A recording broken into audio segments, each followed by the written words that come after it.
Esto es la mezcla, porque en lo puro no hay futuro.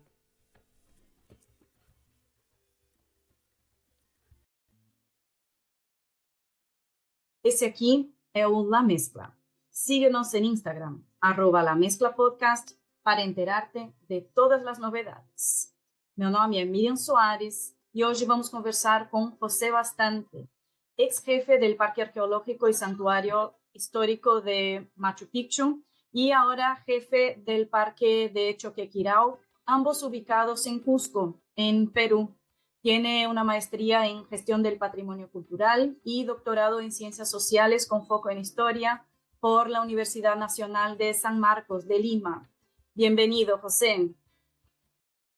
Muchas gracias por la invitación. Para empezar, cuéntanos un poco de tu historia. ¿Cómo llegaste al trabajo como jefe del Parque de Machu Picchu y ahora de Choquequirao? Bueno, esto empieza en el año 2013 con un concurso público que gano para hacerme cargo del programa de investigaciones en el Santuario Histórico Parque Arqueológico Nacional de Machu Picchu. Desde esa fecha, ese es mi cargo, director de investigaciones. Y en 2019, a raíz de que a comienzos del 2019, cuando se retira, cuando se jubila el anterior jefe del parque, luego de 22 años, yo asumo la jefatura del parque. Esto es en marzo del 2019 y paralelamente también mantengo la dirección de lo que es las investigaciones en Machu Picchu. ¿Y cuál es la formación? ¿Cuáles son los estudios necesarios para llegar a ese puesto? Para el caso de jefe de parque, definitivamente uno tiene que conocer sobre temas de gestión del patrimonio cultural. La maestría concluida que tengo es exactamente sobre eso. Y para el tema de investigaciones, mi profesión es arqueólogo. Y bueno, son investigaciones arqueológicas en su mayoría, pero también interdisciplinarias, porque la arqueología se nutre de otras ciencias. ¿Cuál era tu labor como jefe del Parque de Machu Picchu? ¿Qué tenías que hacer? Bueno, la misión del jefe del parque es básicamente gestionar todo el tema de conservación y de desarrollo dentro de lo que es el parque. El parque tiene más de 37.000 hectáreas. Existen más de 60 monumentos arqueológicos, más de 300 kilómetros de caminos prehispánicos. Obviamente que la corona del parque es la Yaxta o Ciudad Inca de Machu Picchu. Bueno, el objetivo de esta entrevista es presentar lo esencial y algunas curiosidades sobre Machu Picchu a un público que quizás aún no lo conozca muy bien. ¿Cómo describirías Machu Picchu? ¿Qué es? ¿Dónde está? ¿Por qué es tan famoso? Machu Picchu es un lugar excepcional, es la síntesis de el entendimiento de la obra humana con la naturaleza. Machu Picchu durante época inca funcionó como un centro político, administrativo y religioso, cabeza de la gran zona de Picchu y de la gran zona de Vilcabamba, digamos, una especie de capital provincial de los incas, construida en un lugar neurálgico de interacción entre los Andes y la Amazonía. ¿Y cómo era Machu Picchu cuando llegó el equipo de Hiram Bingham? ¿Podrías hablar un poco sobre el rol de la expedición de Hiram Bingham en el redescubrimiento de Machu Picchu y cómo estaba el sitio arqueológico? Bueno, el sitio estaba cubierto de vegetación. Habían 3 familias que utilizaban algunos andenes para cultivar productos. Bingham estaba buscando las ciudades perdidas de los incas, Vitcos y Vilcabamba. Machu Picchu no era ni Vitcos ni Vilcabamba porque están mucho más adentrados hacia la Amazonía. La primera visita de Bingham, el 24 de julio de 1911, él no pasa más de, digamos, 3 horas en el lugar, porque Machu Picchu estaba demasiado cerca de Cusco, las distancias no correspondían con la información que tenía él de los cronistas y continuó su expedición hacia la Amazonía, llegando a Espíritu Pampa, que es realmente Vilcabamba la Vieja, la última capital de los incas, el último refugio de los incas. Sin embargo, se dio cuenta de la importancia de Machu Picchu, de su geografía sagrada y de la monumentalidad de sus construcciones, y 2 meses después envió a 2 de sus asistentes para que realicen más fotos, un plano más completo del sitio y unas descripciones más detalladas. Al año siguiente, en 1912, vuelve con un equipo interdisciplinario de investigadores para excavar Machu Picchu y otros monumentos en la zona y hacer otros estudios que incluyen estudios de temas de naturaleza, estudios metalográficos, entre otros. Y su última expedición, que es 1914-1915, lo que hacen es enfocarse en lo que es el camino Inca que va del kilómetro 82 hacia la Yacta de Machu Picchu. ¿Y qué buscaba Bingham en Vilcabamba la Vieja? ¿Por qué salió de Estados Unidos, llegó hasta Perú a inicios del siglo XX, cuando los transportes no eran tan fáciles? ¿Qué tanto estaba buscando en la zona? Bueno, la primera expedición, la de 1911, estaba enfocada en ascender al Nevado Coropuna, porque habían algunos académicos de la época que sugerían que el Coropuna era el punto más alto del hemisferio sur. Ese era el primer ítem de su lista. El último ítem era encontrar las ciudades perdidas de los incas. Llegaron al Coropuna, se dieron cuenta de que no era la más alta del hemisferio sur.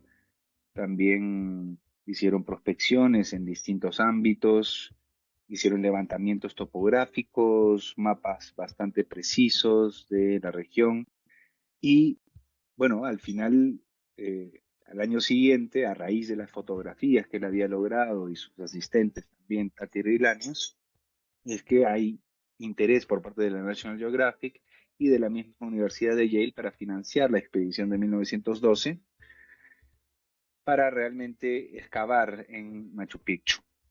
A raíz de esto se empiezan a generar publicaciones. La publicación de la National Geographic de 1913 de abril es un punto de quiebre que se va por todo el mundo y evidencia que en los Andes hubo una civilización que había alcanzado altos niveles de desarrollo que en muchos casos podían hasta competir con el desarrollo alcanzado en el viejo mundo.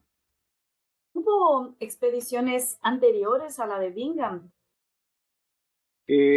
Sí, pero hubo mucha gente que llegó. Bingham es el descubridor científico de Machu Picchu porque Bingham es el primero que hace estudios con un carácter científico.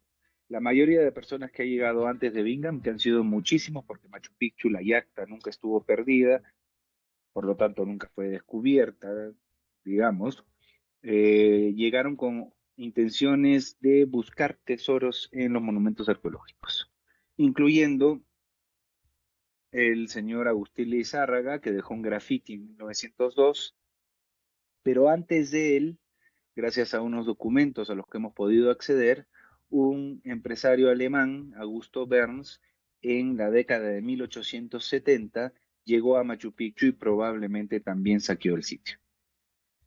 ¿Dónde están esos tesoros actualmente? Lo que es antes de Bingham no sabemos. Lo que es después de Bingham, lo que excavó Bingham en 1912 en Machu Picchu, están ya en Cusco, están en el Museo Casa Concha.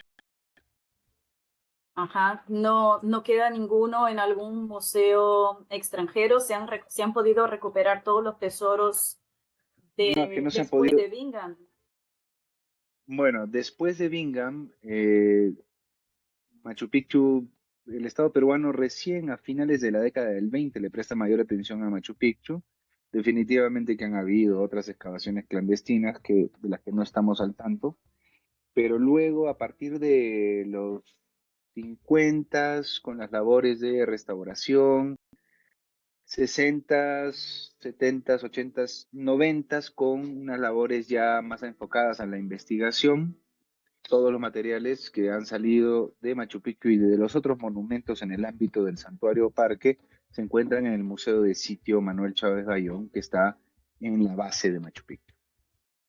¿Hay alguna pista de dónde puedan estar los tesoros anteriores a la expedición de Bingham? ¿Hay histórico de que se haya recuperado alguno? No tenemos esa información. El señor Burns, el alemán, hizo una compañía para saquear sitios arqueológicos con la venia del Estado peruano, pero no hay mayor información sobre eso. Sabemos que actualmente hay investigaciones sobre los relatos de las civilizaciones prehispánicas, sobre la colonización y sobre toda la historia de sus lugares.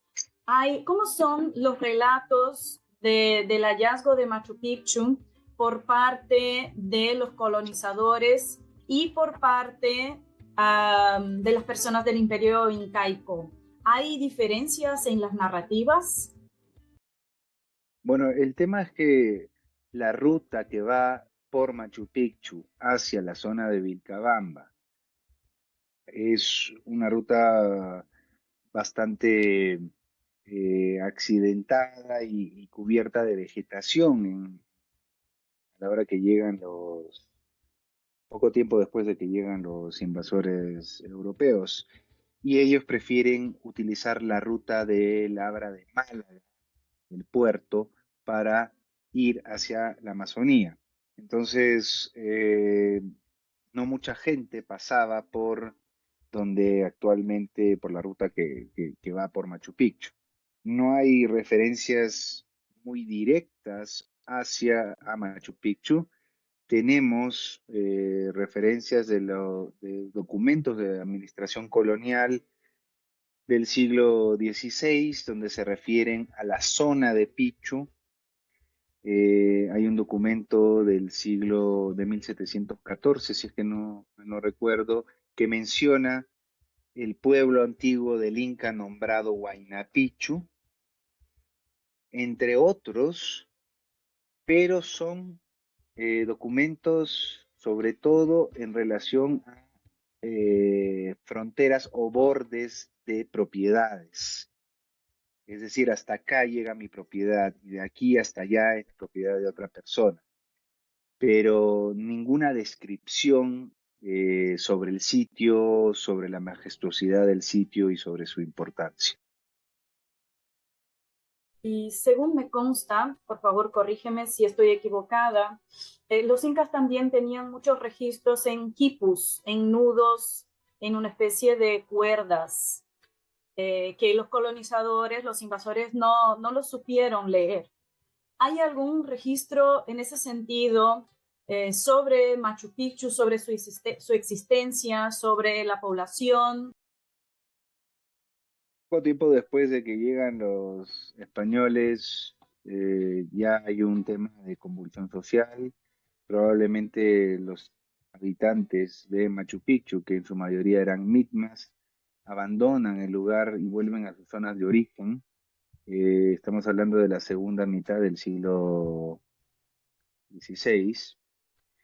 Y sí, los quipus guardaban datos numéricos y guardaban información, pero necesitaban de una persona que conozca para poder leerlos.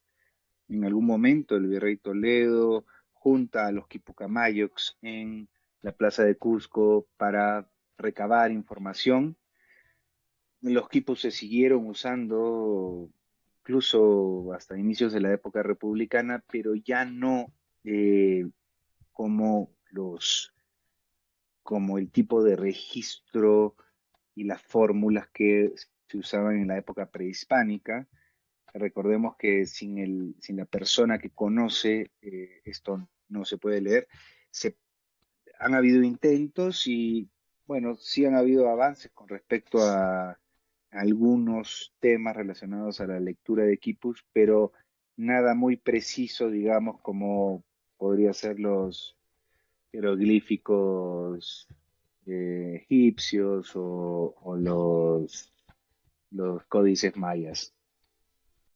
¿Cuáles son los retos actuales para compaginar la conservación y el turismo en Machu Picchu y diría yo también en Choquequirao y en otros sitios arqueológicos peruanos hoy en día? Bueno, en primer lugar, se tiene que encontrar un equilibrio entre la conservación del patrimonio y el turismo, pero, como bien lo recuerda UNESCO de manera permanente, el desarrollo debe estar impulsado y controlado por las necesidades de conservación y no por la demanda turística, como ocurre en cualquier, o bueno, no en cualquier, sino en muchos sitios de patrimonio en el mundo. Si uno no tiene una entrada, si uno no compra una entrada con anticipación, no es que llega al sitio y va a conseguir una entrada. Hay un número limitado de personas que pueden ingresar al día. Y de acuerdo a los estudios de capacidad de carga y a los informes y a la evaluación de las medidas de conservación, actualmente estamos en aproximadamente 4.000 personas que pueden ingresar a Machu Picchu diariamente, distribuidas en 9 horarios, desde las 6 de la mañana hasta las 3 de la tarde, y se han generado circuitos dentro del área nuclear del monumento, porque lo que visitan los turistas es sobre todo el área nuclear, que abarca 10 hectáreas, pero la real extensión de la Yacta o Ciudad Inca es de más de 700 hectáreas. Bueno, la última vez que he estado en Machu Picchu fue allá por el 2010, 2011, y recuerdo que el acceso era bastante disputado por los turistas. Se despertaban todos a las 5 de la mañana para tomar el bus y subir al centro de visitantes de Machu Picchu. Y además no había mucho más que hacer, ¿no? Visitabas Machu Picchu y te ibas, ¿no? En aguas calientes estaba ahí el mercado, pero no había mucho más. Me parece que han habido muchos cambios, ¿no? Hay ahora un museo. ¿Cómo están las cosas? ¿Hay más atractivos además de la Yacta de Machu Picchu? Bueno, el Museo de Sitio se reinauguró en el 2005. Está en la base de Machu Picchu. En ese lugar es donde se va a construir el futuro centro de visitantes como una puerta de ingreso hacia el sitio y como un elemento regulador de los flujos turísticos. Actualmente la gente ya no se levanta a las 3 de la mañana para ser los primeros en ingresar a Machu Picchu a las 6 y hacer estas largas colas en los buses, porque hay una cantidad de boletos para cada horario. Si yo me aparezco con un boleto de las 10 de la mañana a las 6 de la mañana para abordar el bus, gentilmente me van a indicar que no es posible porque el trayecto dura 30 minutos y no voy a poder ingresar hasta las 10, que es la hora de ingreso. Si mi boleto es de las 10, yo ingreso entre 10 y 11 de la mañana. Eso que permite que haya un aforo controlado dentro del sitio. La cantidad de personas que están dentro del sitio, eso es el aforo y no se puede sobrepasar. Esto está manejado de acuerdo al tema de los horarios. Ajá, eso está muy bien porque recuerdo la confusión, el lío que había, las colas inmensas de turistas en el primer bus a las 5 de la mañana, ¿no? Qué bien Sí. que ha cambiado. Esto también beneficia a la población porque esa persona que no va a subir a las 6 de la mañana, su boleto es para las 10, puede ir a disfrutar de los baños termales en el pueblo, puede comprar artesanías, puede hacer uso de los servicios como restaurantes, cafés. El pueblo ha crecido hacia arriba porque obviamente tiene límites, estamos dentro de un parque arqueológico y de un área natural protegida y ahí tiene que haber un mayor ordenamiento, porque lamentablemente hasta la fecha no contamos con agua potable ni con un sistema de tratamiento de aguas servidas. Y sin esos dos puntos no podemos hablar de turismo sostenible. Muy cierto. Y he escuchado de varias personas, y en realidad desde hace varios años, que hay que correr a visitar Machu Picchu porque dentro de unos años se cerrará por completo el parque por el impacto que tienen los visitantes sobre las estructuras del lugar, ¿no? Tan solo el peso de tanta gente y el movimiento y el impacto de Sí, sus pies. ¿Eso es defini- cierto que puede cerrar? A ver, yo ya no estoy a cargo de la jefatura del parque desde el 22 de julio, ahora estoy a cargo del parque de Choquequirao. Espero que las medidas que se han tomado no den marcha atrás, porque son estrictamente en función a la conservación del sitio. Se han cerrado algunos espacios que son vulnerables, otros espacios vulnerables solo se pueden visitar por horarios, es decir, además del horario de ingreso. Digamos, el Intihuatana está abierto de 7 a 10 de la mañana. Si uno quiere acceder al Intihuatana, tiene que estar dentro de ese rango horario, porque si no, a las 10 se cierra y uno simplemente no puede ingresar y va a tener que continuar el circuito por la parte baja. Es el mismo caso es para el Templo del Cóndor y para el Templo del Sol, en cierta medida. Definitivamente hay degradación de los pisos de arcilla. Estamos hablando de 2.5 a 3 milímetros 2.5 a 3 centímetros por año. Y en el caso de los pisos líticos o de las escalinatas líticas, estamos hablando de un desgaste en función a un grupo de escalinatas, que es la que está entre el Templo del Sol y la Casa del Inca, un desgaste de aproximadamente 0.85 milímetros por año. Esto significa que 10 años el desgaste de estas escalinatas va a ser de aproximadamente 1 centímetro. Y si consideramos, perdón, en- de- sí, de 1 centímetro. Y si consideramos que las escalinatas tienen 15 centímetros en cada peldaño, en 50 años, si se hubiese seguido o si la presión genera nuevamente una cantidad de turistas que va en contra de la conservación del lugar, las escalinatas ya no tendrán 15 centímetros, sino tendrán 10. O sea que tampoco es interesante para los turistas que se aumente ese aforo, ¿no? No, porque tampoco uno quiere ingresar a un lugar para que que camine pues siguiendo empujado prácticamente. Tiene que haber cierta holgura para que la visita sea adecuada y que haya una satisfacción en el visitante. Hay ejemplos en el mundo, como el caso de la Capilla Sixtina, ¿no? Uno entra y, bueno, la presión de la gente que está tras tuyo, adelante, te hace avanzar. Y cuando uno sale, no sabe si vio o no vio, pero bueno, ya estuvo ahí. Esa no es la experiencia que debería primar en los monumentos arqueológicos, sobre todo en sitios sagrados del nivel de Machu Picchu. Hay zonas, comentaste un poco, ¿no? Que hay zonas que están cerradas al público porque son muy vulnerables. Son muchas, hay una tendencia de aumento de estas zonas.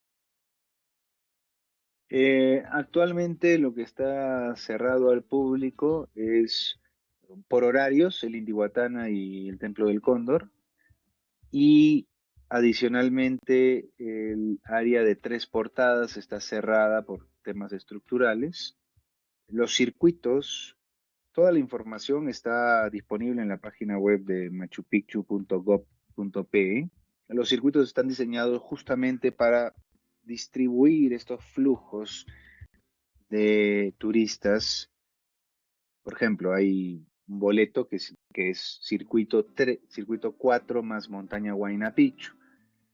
Hasta hace unos años uno ingresaba con el boleto de Huayna Picchu, subía, bajaba, salía de la yacta, volvía a ingresar, hacía el recorrido normal por todos lados, salía, podía volver a entrar nuevamente. Ahora ya no funciona así.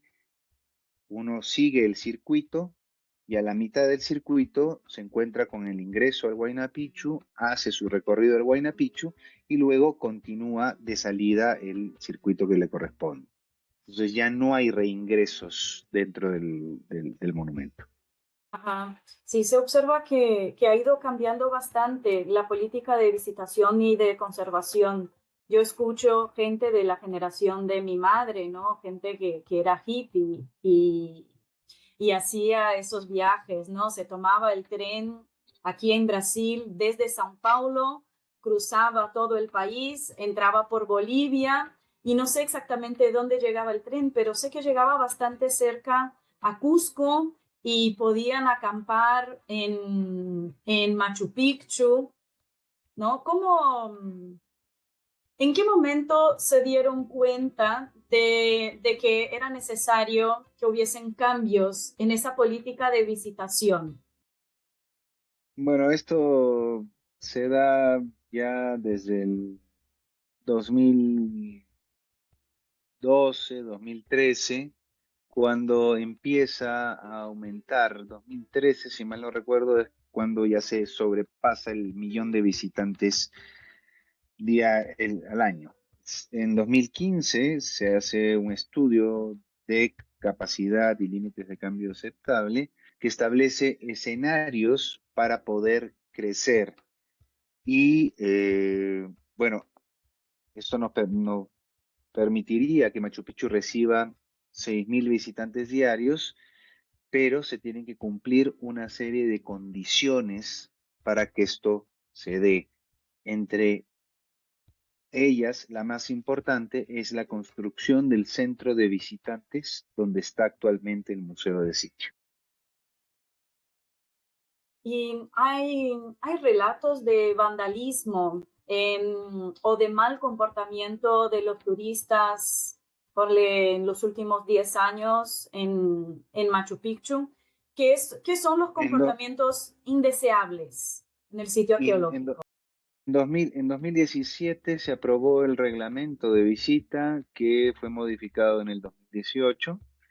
En el reglamento están, bueno, también en la página web están las prohibiciones de comportamientos prohibidos y objetos prohibidos. Lo que los visitantes tienen que entender es que están entrando a un lugar sagrado, no están entrando a un parque de diversiones. No está permitido gritar, saltar, correr, no están permitido llevar palitos selfies, trípodes, no está permitido llevar comida. Hay una serie de prohibiciones, no está permitido desnudarse tampoco. Todo lo que se podía hacer en otra época a raíz de esta presión turística no es posible, y no solo por la presión turística, sino también por la sacralidad del sitio.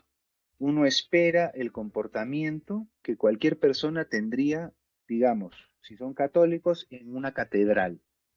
La persona que ingresa a la catedral no tiene que haber un guardia diciéndole, señor, no se suba a la banca, señor, no esté tocando la estatua de Cristo, señor, no se suba al altar. Es sentido común. Pero en Machu Picchu hay bastantes visitantes que no entienden eso, sobre todo los que no tienen un nivel de conciencia o de entendimiento de lo que están yendo a visitar. ¿Y cómo te tocó estar como jefe de Machu Picchu durante la pandemia, ¿no? Y durante la parte más dura de la pandemia. ¿Cómo afectó eso a la conservación y a la visitación de Machu Picchu? Y ahora en que la pandemia ya está bastante mejor, ¿ha cambiado algo? Bueno, las cosas positivas es que no se despidió a ningún trabajador y se pudo realizar trabajos de conservación y de mantenimiento en distintos lugares que no hubiese sido posible cuando tenemos este flujo de turistas de manera permanente, porque Machu Picchu abre los 365 días al año. Hubo una recuperación del tema natural, osos, zorros y otros animales que empezaron a volver al sitio porque es su zona, ¿no? Es una zona de la vertiente oriental de los Andes. Al comienzo, cuando se ha reabierto Machu Picchu en noviembre del 2020, se ha reabierto con un número limitado de visitantes, que eran como 675, y poco a poco se ha ido incrementando hasta lo que tenemos actualmente de 4.000 visitantes, pero estos 4.000 visitantes solo son hasta el 31 de diciembre. Si es que las instituciones involucradas en Machu Picchu, estamos hablando de gobierno regional, Ministerio de Turismo, Ministerio de Cultura, Ministerio del Ambiente y gobierno municipal, no cumplen con todas las condiciones que están establecidas en la resolución ministerial de Cultura, entonces el 1 de enero volveremos a los 3.000 visitantes al día. Así que ya se han recuperado y, según he entendido, han aumentado los visitantes desde la reapertura del parque, ¿no? En comparación con el prepandemia. No, el promedio pre-pandemia era de 4.100 visitantes, 4.120 visitantes en 2019. El promedio, es decir, más o menos 1,5 millones de visitantes. Este año no vamos a llegar al 1,5 millones de visitantes y no es posible tampoco por el tema de la capacidad. Pero la demanda sí habría. La demanda definitivamente existe porque Machu Picchu está en la mente de todo el mundo y todas las personas quieren conocer Machu Picchu. Es uno de los lugares que tienes que conocer antes de morir, pero Machu Picchu ya no es un destino de último minuto. Machu Picchu es un lugar para visitarlo de manera planificada, adquirir los boletos de ingreso con anticipación y adquirir todos los servicios asociados, incluyendo el tren, también con anticipación. Y Machu Picchu forma parte del rol de monumentos que deben ser preservados, patrimonios de la humanidad. ¿Qué rol ejerce la UNESCO en la conservación y también en la difusión del turismo de Machu Picchu? La UNESCO brinda recomendaciones al Estado peruano.